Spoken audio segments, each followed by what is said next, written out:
is this okay? If this keeps happening, if I keep having a relationship that's 6 months long or 7 months long or 8 months long for the rest of my life, would I be okay with that?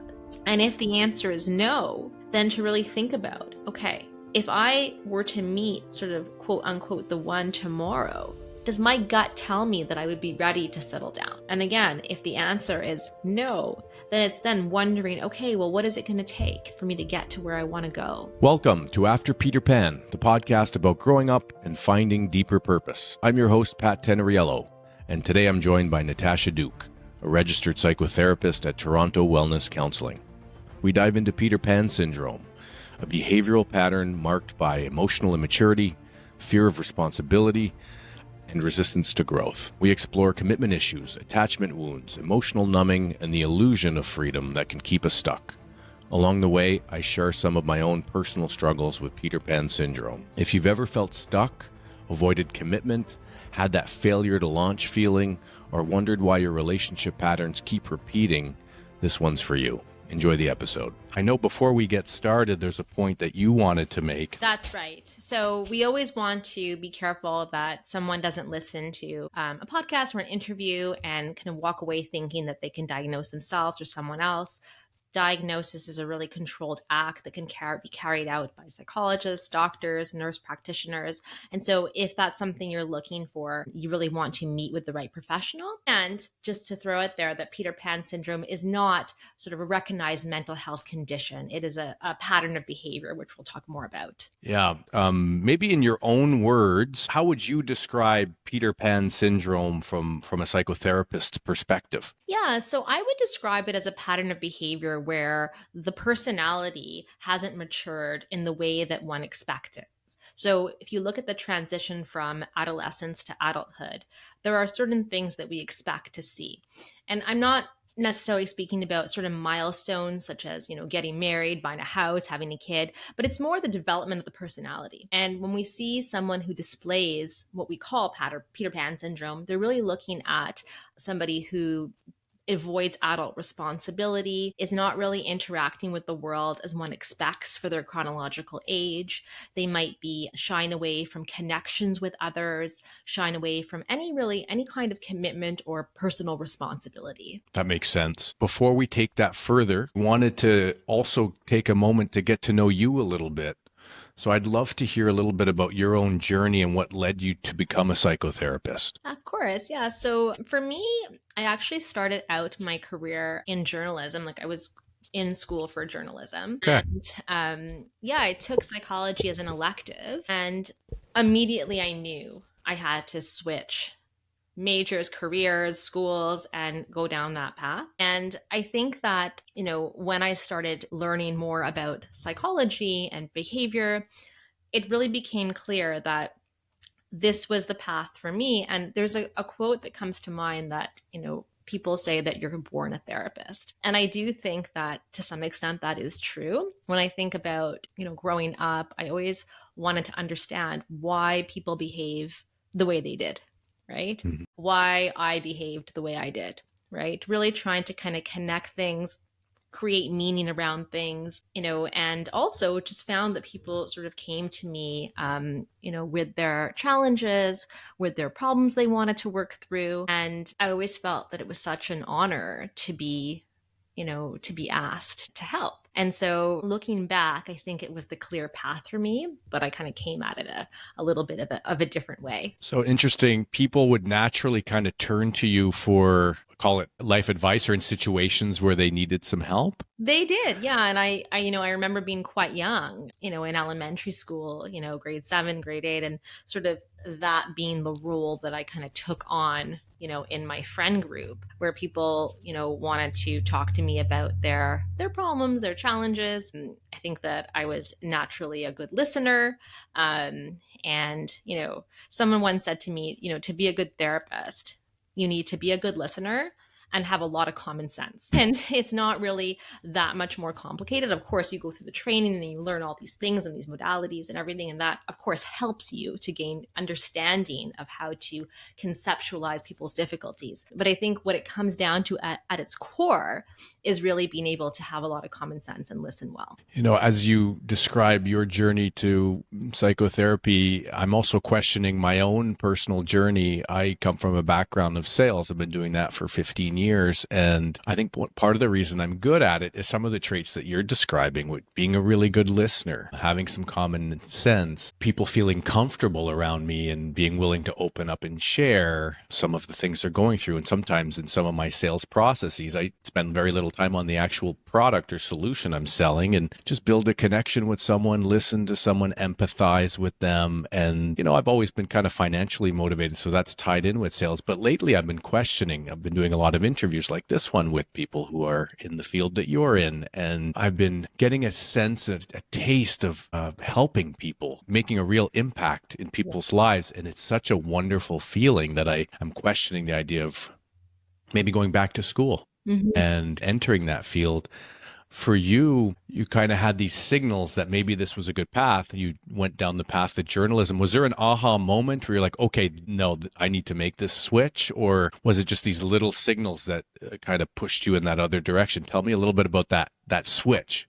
Yeah, so I think that, whenever we had an assignment to do in journalism, I was always sort of choosing things that kind of related to like behavior and mental health to write. And so I think that, that was kind of, oh, that's interesting. And when I took that elective class, I just thought it was so interesting to read all about human behavior. I mean, it was just fascinating to me. So I think for me, I think it was probably more a lot of little things kind of coming together and making sense to me at that particular time. Okay. Yeah. Okay. And do you focus in terms of the patients that you speak, broadly speaking, or do you work with many patients, or do you specialize with certain types of patients? Yeah, so I think I would say my special interest would be anxiety, depression, stress management. I do see a lot of young adults in my practice. I've worked in many university counseling centers, and so I do have a lot of background sort of with that age group. So when I say young adults, I would say sort of 20 to 35. I do have a lot of experience in that, but I see people of all ages. Mm-hmm. And I came across you from this article you wrote about Peter Pan syndrome. I'm curious, what sparked your interest in Peter Pan syndrome specifically, and why does it matter to you? I think that we're seeing a lot of sort of psychological like terms sort of popping up now in social media. There's a lot of, articles that are being written about these topics, and people are just more interested. And I started seeing this term come up, and I started hearing about this term. And when I started looking at it, I thought, this is so interesting, because this pattern of behavior that's being described as Peter Pan syndrome is something that brings people to therapy quite often, right? That people will come to therapy because they're having trouble, committing in a relationship, or they're having trouble committing to one career, right? Or, they're having difficulty sort of, leaving, their parents' home and sort of launching, right? So these kinds of themes come up quite a bit. And the other thing that I thought was interesting was that I think that there is a part of each and every one of us that is still a child, right? And so, we have this sort of this inner child. And I think that even though we all have that inner child, most people are still able to mature and interact with the adult world in a way that's expected for their chronological age.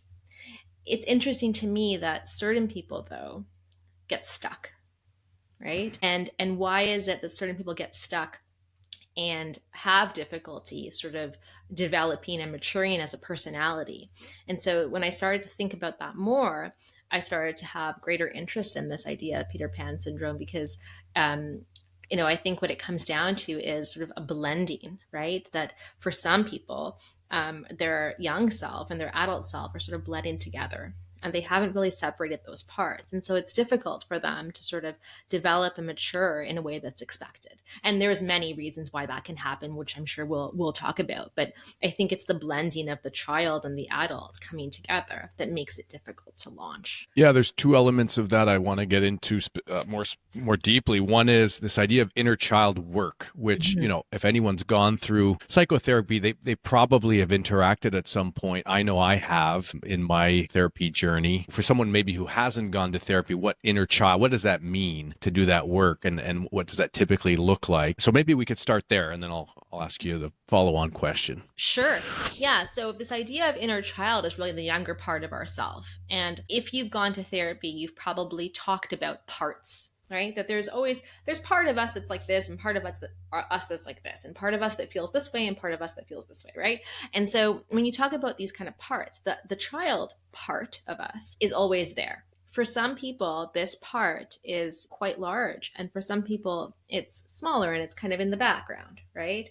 And so, really doing inner child work is examining that part of yourself and kind of really starting to think about, okay, how is this part doing, right? Is this part still trying to make sense or process past trauma? And is that causing the person to be stuck at sort of this younger age or be triggered in certain ways by certain situations? So, to kind of work through that with the younger self, it's almost like reparenting in a sense, that the adult you is almost having to reparent that younger self in order to heal that younger self so that they can interact with the world in a way that's really best for them, very productive, very healthy. So it's looking at what that younger self really needs, what that younger self is really trying to work through, what the younger self has perhaps been through in their life, right? And so to get in touch with that younger part of ourselves, I think is crucial to most therapy. And what would be like a really simple example where someone might be stuck Mm-hmm. in that child? There's so many that come to mind, Pat. For example, you might have someone who is sort of like a serial dater, right? Where they will date someone and then as soon as it gets a little bit serious, they might leave, right? One of the things that I would wonder about in that situation, because we don't know, right? Everybody's situation is going to be a little bit different. But one of the things I would wonder about is if that inner child had issues with attachment and abandonment. Okay. Right. And so we would start to look at understanding what was the relationship like with your parents? Did you feel sort of unconditionally loved and accepted and safe? Or was there something that broke your trust? Was there something that happened to you, right?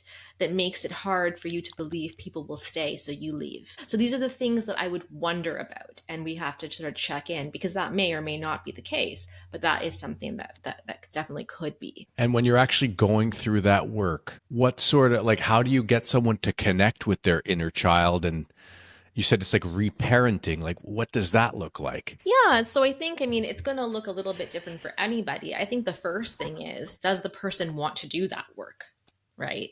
Then when we talk about therapy, I think one of the things that we have to talk about is there's always risks and benefit, right, of treatment. And if you're going to be doing therapy, there are going to be certain risks because oftentimes in therapy, you're going to start feeling worse before you feel better. Right. That's just right. Because you're going to be starting to look at, hopefully, things that have happened that are affecting you now, but that are really hard to remember or really hard to talk about or really hard to make space for, to feel, right? So is the person first prepared to do that work? Do they want to do that work? And I would start to ask questions really around, what it was like for them to be a child, right? What are 3 things to describe your mom? What are 3 traits to describe your dad?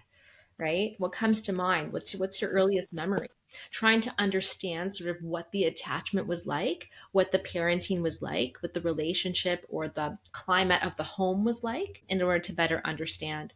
And the idea of reparenting really just means being able to sit, right, with your difficult feelings, difficult memories, difficult emotions, and being able to tell that part of you that it's okay because you're here now, right? Yeah. So yeah, like adult you is here now. I remember that's what I remember about this work is this idea of self-compassion. being able to like kind of recognize, hey, you were a child. Like it's sort of like the compassion I would have for like a very close friend or a loved one, the empathy and the compassion I would hold for them and the understanding that sometimes it's hard for me to feel for myself. And so creating kind of that space between me and my younger self and finding that compassion for that younger version is like, hey, you were just a kid. Like you didn't know better. Someone should have been there to look out for you, to have your back, and they weren't. So does that am I getting that right? That ties in with that inner child work? Absolutely. Absolutely. I think that, one of the things that each and every one of us carries around to some extent from different reasons is shame, right? And I think that, usually, just like you said, we're able to have compassion for others. And yet we carry so much shame, oftentimes for things that happened to us, for things that we went through when we were very young. And I think that, being able to give yourself self-compassion is crucial in order to be able to heal. I think self-compassion, of course, that's a continuing, cultivating that skill just continues. I think it's so crucial just in life in general. But in terms of healing your inner child, being able to say to yourself, like I was deserving of so much love, and I was deserving of feeling safe in this world, and I was deserving of, having a childhood if one didn't, right? And so really being able to, speak up for your inner child and let them know, no, like you did nothing wrong. That was not okay, right? Oftentimes, right? That was not okay what happened to you. And I'm here now, and I'm here to tell you that you did nothing wrong. Speaking of shame, I'm reading a book on discipline right now. I have a 2-year-old, and I would like to just learn some things about how to discipline him in a way that's constructive and healthy, and not just default to the way that I was disciplined, which wasn't all that bad, but I'm sure there's areas for improvement. One thing that surprised me about what I'm reading in that book is this concept of healthy shame. I always assumed from my work that there's nothing healthy about shame, but in this book, they talk about healthy shame in the sense that it's used as kind of the foundation or the basis for your kind of sense of right and wrong. So what you're trying to do when there's a situation that requires learning, teaching, discipline, is you ask questions rather than just say, hey, like that's wrong and no. You kind of ask questions, get the child to, they call it their downstairs brain and their upstairs brain. So their downstairs brain, kind of that reptilian kind of like tantrum part of the brain. And then the upstairs brain is you get them to reflect and kind of create some space with the situation and get them to reflect. And so by asking questions, they go from their downstairs to their upstairs brain. And by asking questions, you help them to recognize, okay, they know better. They know that they shouldn't have done that. It's like, why didn't they do that? And then they feel, by figuring that out on their own, they feel a bit of shame. But that's the shame that's going to be the basis for that right and wrong, that conscience. And I was curious because I was so surprised by that. Have you come across this concept of healthy shame, and do you have an opinion on that? So I have heard of it, and I have an opinion, and I'm not sure if it talks about this in the book that you're reading, but the way that I would speak about that would be shame for the choice, not for the person. Right. So so I also have a 2-year-old, I have an 8-year-old. And whenever they do something that, we don't want them to do, and we have to talk to them about it, I always try to focus on, was that a good choice? You're always a good, in my case, I have 2 daughters. You're always a good girl, right? Was that a good choice? Right. And I think that's what you're speaking about, is that then, yes, you want them to grow up knowing right and wrong. You want them to grow up with values that are honorable, right? So they need to know if something's not okay, but who they are on the inside is always good.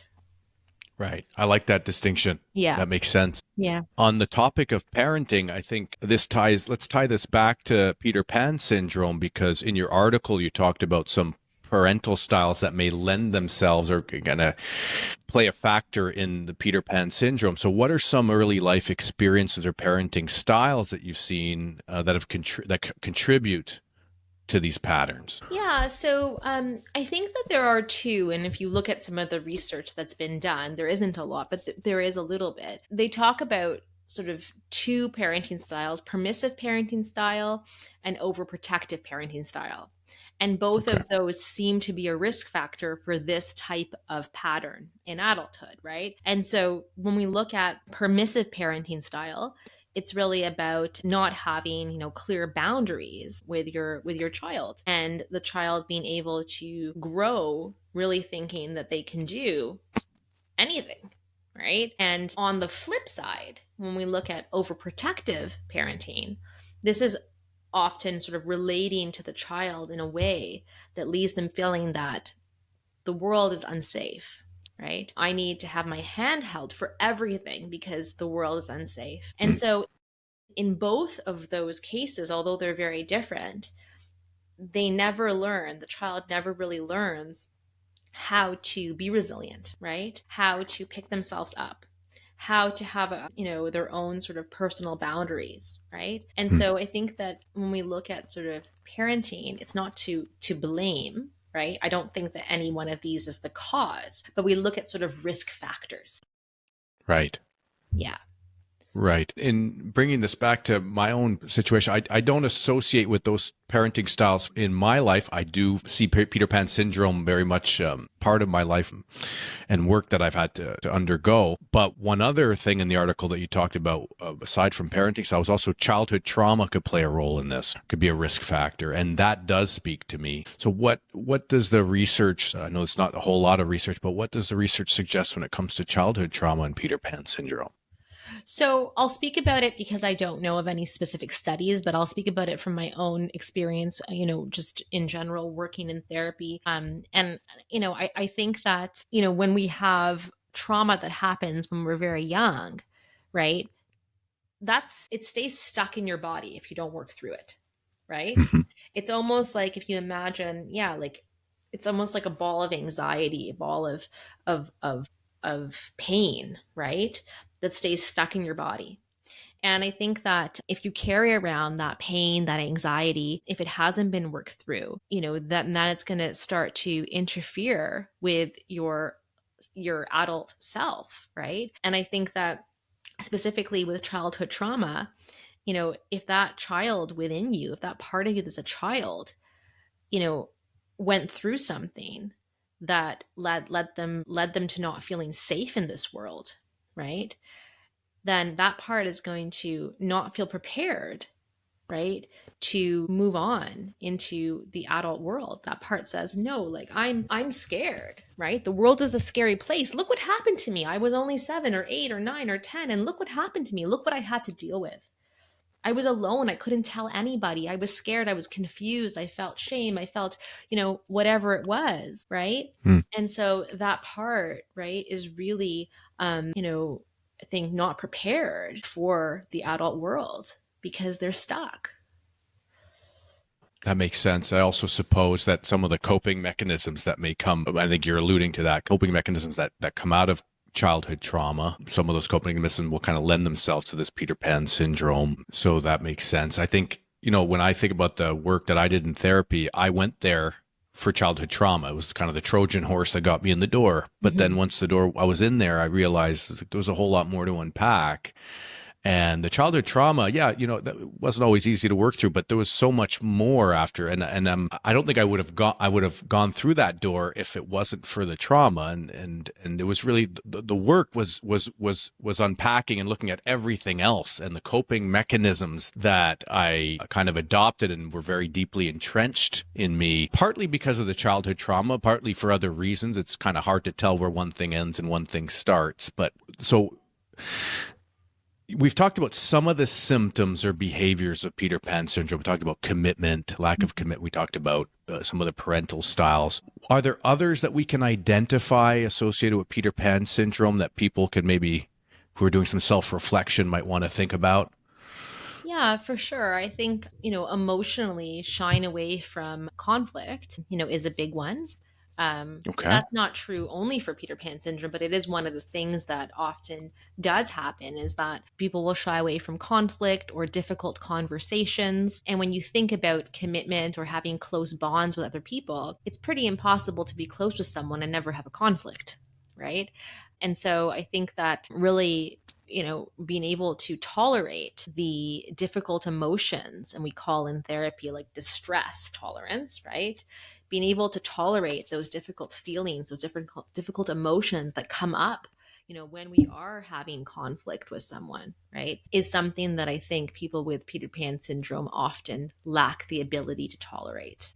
I never checked in with myself. I feel like I never asked myself how I felt. I was always focused on the outside world. And so that it was very foreign to me to kind of check in and say, I'm feeling anxious. I'm feeling this. I was like, I would try and always feel invincible, like nothing could affect me.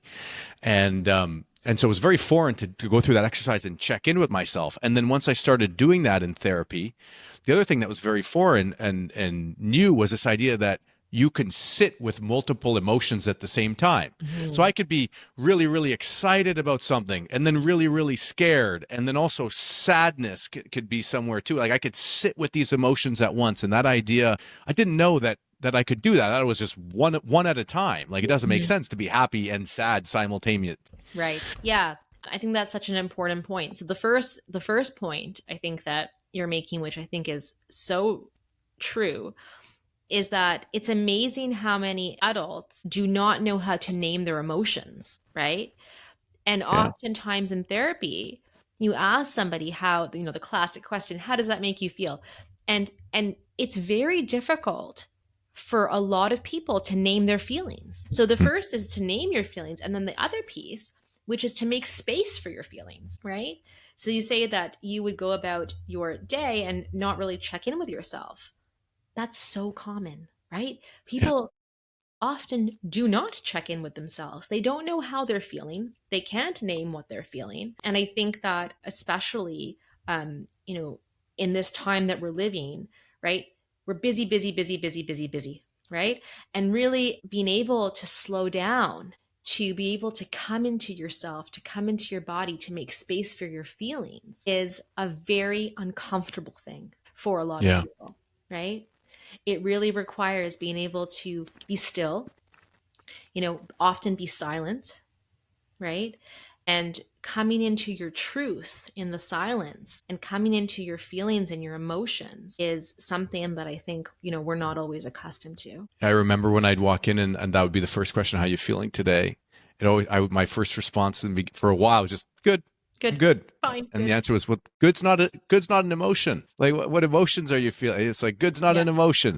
that's right. Yeah. And the other So, piece, Pat, I think that oftentimes if you ask somebody a feeling, they respond with a thought, right?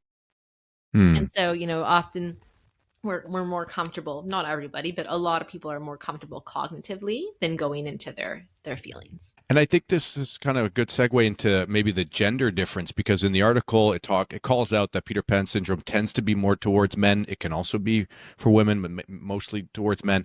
I also think that when it comes to checking in with ourselves and sitting with emotion, men in general have more difficulty with that. And so can you speak a little bit to how this syndrome, shows up differently in men and women, or how gender expectations might affect the way it manifests?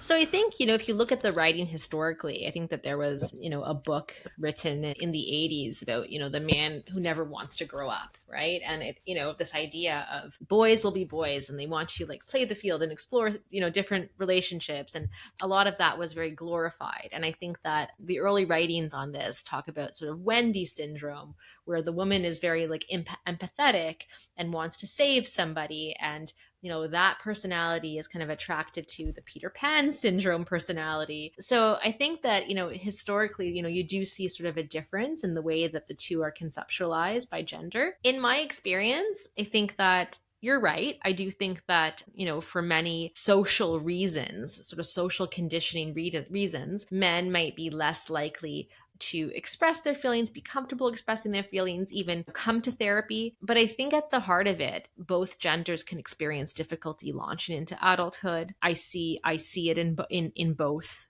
genders, and I think that, you know it's a hard time to grow up right now, right? I would argue that it is harder to launch into adulthood now, right? Why would you say that? I think that, a few different things. I think that there's a lot of choice. And I think often with choice, people can sometimes get it's obviously I'm all for having, different choices, but I think sometimes I see a lot of people who are paralyzed by all the options and the idea that if you take one, you're letting go of 100 others, right? Mm-hmm. I could relate to that. Yeah, and that can be true in career. That can be true in sort of like the dating apps that I see, a lot of people coming to therapy talking about, right? That you kind of swipe and it's like another choice, another choice. So I think that, there's that piece of it. And then I think, it's more expensive to buy a home than ever, right? It's, people are, carrying, maybe a lot of debt now in order to live, to have a home. And so I think that there's a lot of different factors that I think are at play in terms of becoming an adult, and I see it in both genders. The lack of the challenge with commitment was one that was probably the biggest one for me in the kind of my Peter Pan syndrome. I would date, and I remember I would hear often from the women I would date, they would say, be emotionally available. Like, you're not emotionally available. Mm-hmm. You're like checked out. They would love to, like, they really enjoyed being around me. They would say, I feel like I'm on vacation when I'm around you. Like, I was just like a free spirit. And it's like, let's go to Vegas for the weekend. Let's like do this. It was like, I was gallivanting, and I felt, I think I brought like a sense of freedom and fun but yeah, like they felt like they were on vacation. But then when it was time to like take it a step further, like they would often say, yeah, you're just emotionally like checked out. Like, and then eventually they just lose, they would just kind of check out and themselves, and they would move on because they saw that I wasn't in that headspace. And so is that pretty consistent with the behaviors that were written in the article? When I read that section, I thought, yeah, this is me exactly. And the Wendy syndrome is a partner who will kind of go along with that for some time. Is that right? They will enable that to a certain extent? Exactly, Pat. So what you described would be, yes, fitting with this Peter Pan syndrome like behavior that we're talking about, and being very charismatic and fun to be around, but not really wanting to get into anything too serious, often attracting a lot of attention, but when things get more serious, kind of pushing the person away.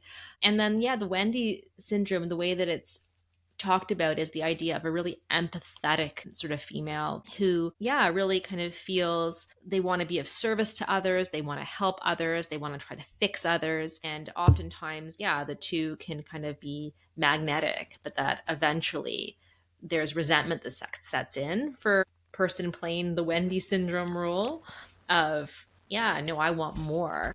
And this is me kind of giving you sort of emotions and giving you myself, and I'm not really getting anything back. And so when we think about Peter Pan syndrome, it's really one of the things to look at is sort of this inability to really have meaningful bonds and connections with others.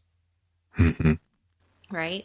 So kind of coming back to, it's not about hitting certain milestones that makes us an adult, but it's really about being able to connect, have connections, have meaningful connections with other people, maintain a sense of responsibility, live a life of purpose, right? As opposed to, kind of check marking certain milestones, right? Kind of the way we think about adulthood sometimes. You mentioned, yeah, I mean, purpose. I mean, such an important word. And in some of what you're talking about, the word that is coming up for me on the opposite side of that is hedonism. Mm-hmm. And this idea that you said, it's more than ever, it's difficult to grow up in the world is in the world today. And I think there's a lot of importance placed on freedom. This idea that like, don't get tied down. Like I think of myself, it's like, to me, my freedom was so important. This idea that I can go and live anywhere. I can do anything. I was free to go out. I didn't have any commitments. I wasn't tied down. Like that was so important to me for so long. And I feel like society, or the way I was raised, even the education system that put a lot of importance on my career above all else kind of helped to make me see to prioritize that in that way, despite the fact that I knew that one day I would like to have a family, I would like to have kids. But Mhm. I don't know if you feel like kind of the growing up and the education system kind of tilts us towards this idea of freedom, which to me tilts us in this direction of hedonism, makes life about us versus this idea of finding purpose and kind of looking for that outside of ourselves. It's interesting, right? When we say freedom, a certain picture comes into your mind, right? You kind of think about the way you describe someone being able to take that plane to Vegas, right? Somebody being able to kind of, you know, you know, do something on a whim, really being impulsive, right? Not really answering to anybody, right? But freedom isn't really about that, right? Freedom is more about the freedom to make choices, right?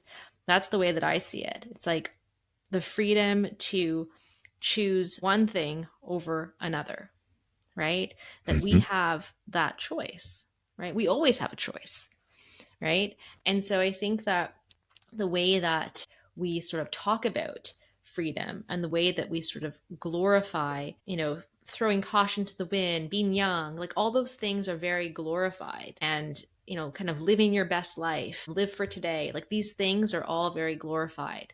But really, what freedom is, it really comes down to choosing, making good choices. That idea of freedom also takes away from this message of taking responsibility in your life. It's you can't, those kind of pull in different directions, right? Like I think that what's satisfying in life is to also to take on responsibility, to take on that burden. And when you're just, when I was in that Peter Pan mode, I wasn't doing that. And it's kind of like a race to the bottom in a way, because if like that freedom, like you said, it's really not freedom, because at the end of the day, it was just akin to like short-term gratification. It was just trying to do things on a whim that made me feel good, that gave me pleasure, that gave me fun, but they were kind of like short-lived. They were fleeting, and they left me sometimes feeling lonely, and because I didn't have those meaningful connections, or I wasn't able to create those meaningful connections and those roots that provide kind of that long-term sense of satisfaction and purpose and meaning. Yeah. Yeah. I mean, there's so many things kind of running through my head, and I think that you're right on. One of the things that I would wonder too about you at that point was there any numbing going on? Right. There was a lot of numbing, Yeah. Natasha. Okay. I was smoking pot pretty much nightly for about a decade. That was Okay. my numbing. I Yeah. was partying and drinking. I don't think I had a drinking problem, but just drinking too much. So that was probably there was definitely some numbing going on. Right. And so that's, I think, really common. And people often do think of recreational drugs when we talk about numbing. And that is definitely one way we numb. But we can Okay. also numb ourselves by overworking. We can numb Okay. ourselves by partying, right? We can Hmm. numb ourselves by being excessively busy, right? And so there are different ways. And so I wonder about when we talk about freedom, right? We could be talking about how we think about freedom. We could be talking about numbing, right? And really, when we kind of come into being still and having responsibility, part of that is being able to come to terms with sometimes life is really mundane. Like we're going to do the same thing every day, right? And being able to sit with that really involves also being able to allow emotions to come up because we're not kind of being distracted, right? And so I think there's a lot sort of going on when we talk about responsibility. It's not just the responsibility, but I think it's also having to kind of sit with the things that are going to come up because you're not distracting yourself. Wow, you nailed it. Hit the nail on the head. Like I had a really hard time with that mundane. I Mm-hmm. felt I didn't want to feel bored. That was one of the reasons I would smoke was to kind of cope with that sense of boredom. I wasn't bored if I was smoking, but like even doing mundane tasks, I hate like brushing my teeth Mm-hmm. or like doing the laundry or like those mundane daily Mm-hmm. tasks. When I did cannabis, at least it felt like all of a sudden it was exciting and my brain was racing. And so I had a hard time just sitting with that mundane, that, how would you describe it? Just the day to day, everyday kind of Yeah. chill, low, slow parts of life. Absolutely. And that's a huge part of adulthood. And being able to find the joy in the boring and the mundane, I think involves a certain amount of being at peace with yourself. And Hmm. if we haven't worked through our past trauma, or we haven't worked through our stuff, so to speak, and we're not at peace, when we get engaged in that boring, mundane, anxiety kind of creeps up. So I always wonder when, because I hear boring a lot, like I'm bored, I feel bored, right? When there's boring, is it really, is it really anxiety underneath? Right, that it's that I need to keep myself busy because my defenses are breaking down. This is kind of causing me some anxiety. Can it be tied in the ego? Like I'm thinking, I always kind of viewed my life as extraordinary or wanting it to be extraordinary. And so that mundane kind of brought me back down to earth. And it was a bit of a hit to the ego. Like, you're not special. Like just like everyone else. I wonder if I'm not a particularly anxious person. I'm very calm. I'm a Okay. very calm person. I notice some anxiety at times in the shower. Actually, I can notice a little bit of anxiety in my stomach. I tend to do meditation that helps. Back then I wasn't doing that. Mm-hmm. But could it be tied in the ego? This idea of not wanting to sit with the mundane. Well, one of the things, I don't know if you've seen in the literature that they talk about Peter Pan syndrome, there's some people who do believe there's some narcissism involved. Mm-hmm. I'm not sure that I see them as overlapping, because when I think about narcissism, I think about somebody who doesn't have a lot of empathy for other people. But there are people who do believe that they overlap, and that this idea of being deserving of things or having a sense of importance or self-importance that goes along with Peter Pan syndrome. So that's sort of one lens to look at it. But I think that wanting your life to be great is not something, to be ashamed of. I think, deep down, we all want our life to be great, right? I think that one of the things that maybe is a more important question to ask is, how can my life be meaningful? Right? How can my life be purposeful? And will that bring me greater happiness than having my life be sort of big or great in the way that maybe we kind of think about it when we're younger?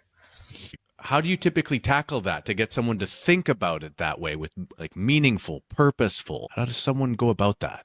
Well, I think the first thing, what I always think about is this a problem for the person? Because sometimes people come to therapy because somebody told them to, but they don't actually think it's a problem, right? Like, they might not want a purposeful or meaningful life, and that's okay. But I think that the issue is that oftentimes they do, right? And if there is kind of a dissonance between what they want and how they're living, that's when we would start to kind of look at that and start to kind of ask questions around, well, how can we begin to get you closer to where you want to be? What are you Yeah. prepared to do? Where are you prepared to take maybe some responsibility? Or what has been brings you a sense of meaning? Have you had that sense of meaning or purpose in the past? Right? Yeah. Maybe it was fleeting, but did you ever have it? And what were you doing when Yeah. you had it? Yeah, that discrepancy between day-to-day actions and goals, I had that a lot when I went to therapy. The word that really resonated and had an impact for me at that time was the word integrity, Mm-hmm. and learning to live with integrity. And my day-to-day actions were not in line with my values at that time. And the work was to kind of, okay, well, what are your values? Mm-hmm. And what does living a life of integrity look like for you? And by doing that work, it kind of brought the actions and the goals more in line with one another. Exactly. That's, I think, a great point, because a lot of adults do not know what their values are. right? And we certainly don't often think about that when we're in school. We don't take any classes where we look at sort of our values and what does that look like. And so I think that a lot of us grow up not knowing what our values are, right? Well, yeah, be a good person, but what else, right? What's really important to you?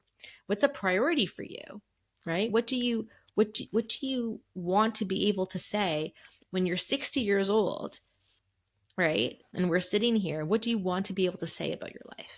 Yeah, and I bring it back to the education system again because, the education system is really great at getting us ready for a career. But what you're describing, which is so important, there's not really a class in school that's going to teach you No. that, right? Like there's not much space in our formative years to really think that through. It reminds me of when I was working at a university and we did this workshop talking about, kind of your personality, what you believe, your values, all this. And it was one of the most popular workshops because everyone finally got a chance to sit down, take a piece of paper and write down, you know, what's important to them. And they Mhm. had never really done that before. And I think, there's a little bit more now because people are starting to do like gratitude journals. And I think there's a little bit more kind of like interest in that direction. But one of the most therapeutic things we can do is put pen to paper, right? And really start to kind of get clear of what we don't want and what we want. Yes, and then that comes up a lot in my conversations, journaling, writing down. Writing is akin to thinking it through, to Yes. getting it out. And there are various suggestions for ways to kind of, what's the word, to structure the way to write. Some you could do open form, which for some Mm. people is daunting. What I tend to do, I really like to do grateful. I do grateful journaling. So I'll Yeah. kind of write what I'm grateful for once a week or things I would really like to accomplish. And I do more bullets. What have you found or what sort of suggestions would you have for journaling? It's important to kind of meet yourself where you are and kind of go with what's going to work for you. So, I've had people tell me that, like it doesn't feel like them to get a journal out. So they might just write down, kind of what they're feeling in their phone. I think that's fine. I think some people might use an app. There's apps for everything now where you write down sort of what you're grateful for.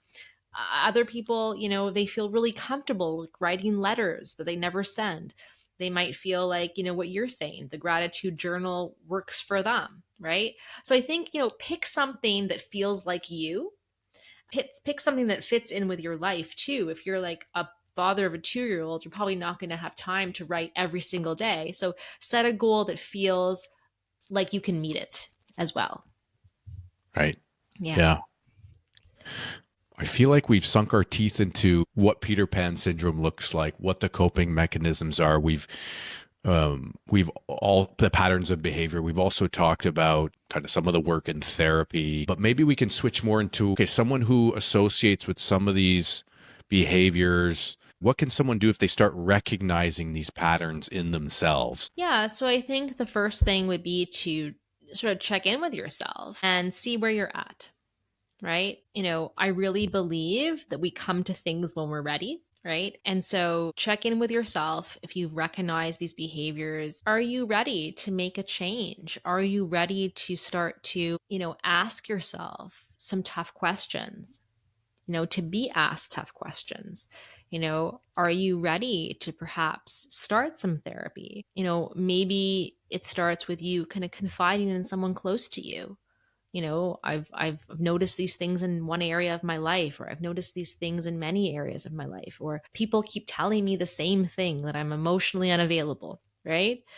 And so I think that it starts with really asking yourself if you're ready to make a change. Someone who doesn't check in with themselves may have a hard time with that, and I'm sure the answer that will come from within may not be a clear cut one, right? Like I guess curiosity might start the way you might start bringing it out into the open, and I guess writing things down might be one way to kind of tease it out or think about it too. But for someone who struggles to make space for that sort of reflection or thought, what could be like the precursor to that? Like, is there a precursor to getting to that point? I think the Pat, there's many things that we could kind of think about. I think one of the things might be, it's always helpful, I think, to ask yourself, if I continue exactly as I am, what will happen in 20 years? Where will I be in 20 years, in 30 years, in 40 years? And is that okay?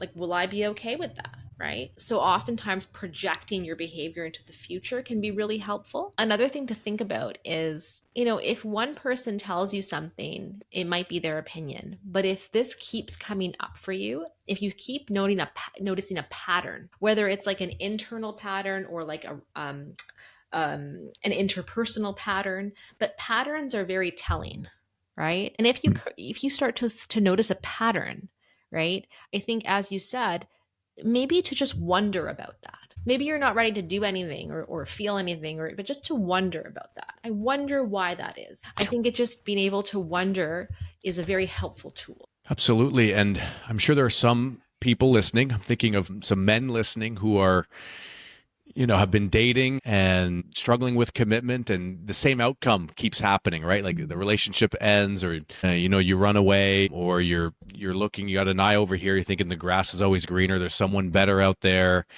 Those are things that I can relate to, and I often would wonder and talk to friends and people who are close to my life, like, the same outcome is happening. Like, Mm-hmm. why is it this keeps happening to me? And I used to wonder, is it the right partner that's going to come along, the right person who's going to come along and kind of change me and make me realize, like, okay, you're the one? Mm-hmm. Or is it me who needs to do some work first before I'm going to be ready to meet the right one? Is that something that you've come across? Absolutely. I think that it's such a common thing people come to therapy for, right? Mm-hmm. So you have your own sort of experience with it, but I think that oftentimes having to do the personal work and being able to ask yourself, right? You're wondering, why does this keep happening? Why does this keep happening? And I think even if you're not ready to change, even just wondering is a good place to start. And then I think the second place to go is this okay? Like if this keeps happening, if I keep having a relationship that's 6 months long or 7 months long or 8 months long for the rest of my life, would I be okay with that? Right? And if the answer is no, then to really think about, okay, if I were to meet sort of quote unquote the one tomorrow, does my gut tell me that I would be ready to settle down? And again, if the answer is no, then it's then wondering, okay, well, what is it going to take for me to get to where I want to go? If that's where I want to go, right? And I think that being able to just, talk through some of your thoughts and feelings can be really helpful. I also think sometimes people, they find that they may think like, oh, the quality of who who is attracted to me is not where I want it to be. I wish it would be a more quality person. Mm. And so they wonder about that. But I think from everything that I have consumed, I feel like the answer to that is to look inward and see, well, what can I better in myself? How can I be a better version of myself in order to attract the quality that I'm comfortable with? Absolutely. Yeah. I think we attract what we are, right? I truly believe that, right? There is sort of I think a tendency to believe opposites attract. And certainly sometimes that can happen. But I think more often than not, like attracts like, right? And so we attract what we are and where we are, right? And so really being able to go inwards and I think to what you're saying is become the person you want to be with. Exactly. Yeah. Is a great place to start. In your opinion, Natasha, what can we do culturally to normalize conversations about emotional immaturity and growth? I think that one of the things that you talked about was integrity. And I think, just starting to show up with integrity, being authentic, being vulnerable, even just with the people in our life. I think if we all sort of start to just be more authentic with one another, um, being able to have conversations around mental health, being able to, check in with people in our life about how they're really doing. Yeah. All of those things, I think, will start to normalize just conversations about mental well being in general. Right. So I think that, just being able to really yeah, be vulnerable with one another. I think, historically it's been, hey, how's it going? Oh, I'm fine. But really kind of saying, oh, not doing so good today. How are you doing? Or I had a, bit of a rough morning. Like, it sounds like a small thing, but I think really just trying to normalize when we're not okay, and that it's okay to not be okay. It's okay to be vulnerable. It's okay not to be perfect, can start to sort of, I think, just create sort of more of a social norm of like, we all have emotions, we all have difficulties, we all have challenges. Yeah. Yeah. It's, our society, we value small talk, right? Yeah. We talk about, how we do and, oh, Yeah. good, good. I saw things are good. Let's talk about the weather now. It's even with close friends, to have that kind of underlying Hmm. conversation and connection. For me, it was when I started exploring my childhood trauma and going through the therapy, then I would come out of therapy and share that with close friends. And that's where I discovered vulnerability. What I noticed was when I started talking about this very vulnerable thing that I was going through, it would immediately, like the person in front of me would immediately reciprocate that vulnerability. And then there would be that feeling of connection, which would eliminate that feeling of anxiety in my stomach that, I might have from just social interactions sometimes. Yeah. So I'm totally with you. I wish that it was easier to have those conversations, and I wish they were normalized. Yeah. Yeah. I think that, what you're saying is so true, that when we share, we inspire others to share. And we reduce any shame that we might have, but we also break down other people's shame, right? It's like, oh, you went through something really hard. I went through something really hard, right? Um, as opposed to sort of trying to kind of be, I think right now we're like, especially like Instagram and all these things, right? There's all this emphasis on perfection, right? Yeah, yeah, But actually, nobody wants that, right? It's an interesting thing because, it's chaste, but nobody wants perfection. People want vulnerability and connection, hmm. right? And so if we Well can even, said. yeah, if we can even start to kind of do that with the people in our circle, I think that's a good way to start.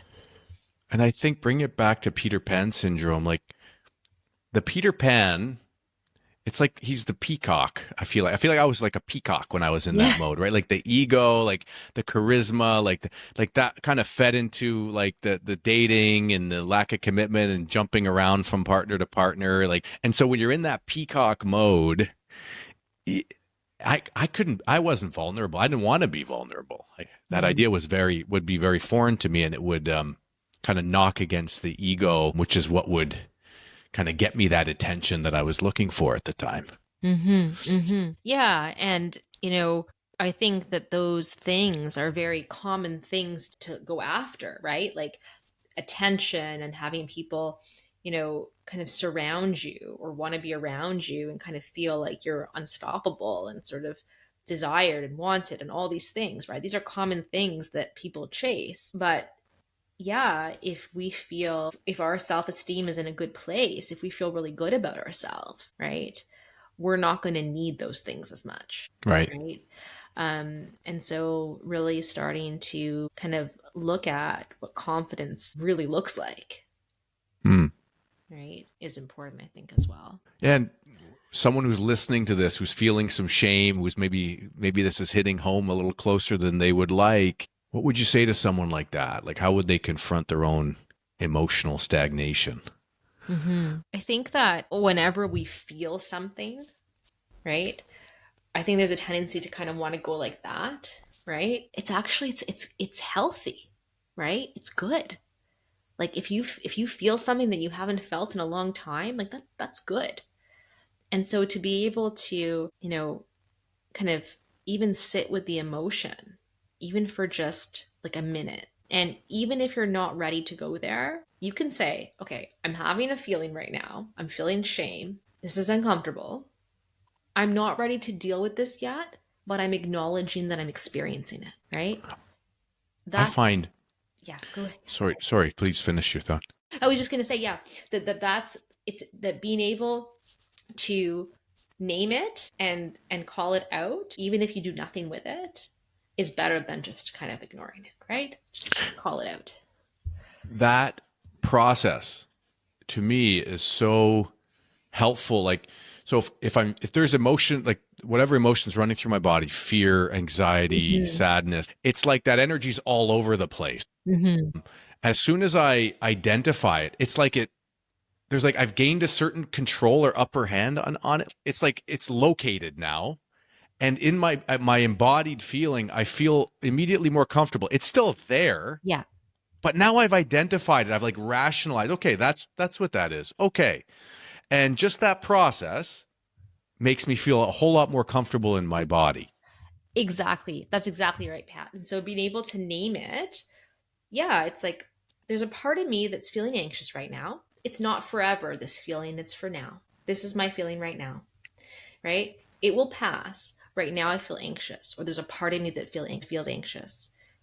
If I'm prepared to look at that more and explore that more, great. If I'm not, that's okay too. But I am acknowledging that there's a part of me that feels anxious.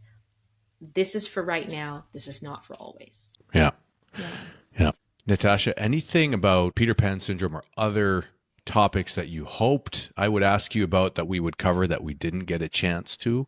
I think this was really great. I think we really kind of got to the core of it and kind of looked at it from sort of different angles. I think that if this is something that you're experiencing, for anybody who's listening, I think that if you want to work on it, that, to have hope. Hope is a huge thing, right? In therapy, hope, biggest predictor of change. Hope, right? That it can change, right? It can change. You can work through your challenges and your difficulties if you want to, right? And if you're ready, right? And so I think that to be able to carry that hope that if this is something that, you want to be different, you will and you can. What a great message. Yeah, I love that. I end every conversation with this question, Natacha. Everyone has their own growing up story. Growing up means something different to everyone. What does growing up mean to you? Such a great question. I think that for me, it means trusting yourself.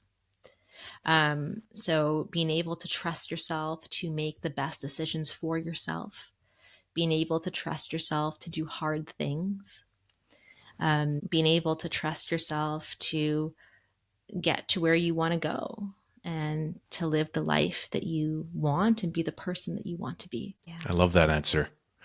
Well, it's been a pleasure speaking with you, Natacha. I really enjoyed this conversation. I throw around the Peter Pan syndrome words all the time. And I've been looking forward to this conversation for many months with you to be able to kind of dig deeper and understand, well, what does that really mean? Even though it's not a diagnosable thing, let's unpack this thing. And so I know I really resonated with it, and I'm sure many of our listeners will too. So thank you for taking the time. I appreciate it. Thank you so much, Pat. This was great. Thank you. Thank you for tuning in to this week's episode of After Peter Pan. If it resonated with you, I'd love if you could leave us a like, drop us a rating. It really helps to drive new audiences to the show. Thanks again, and until next time.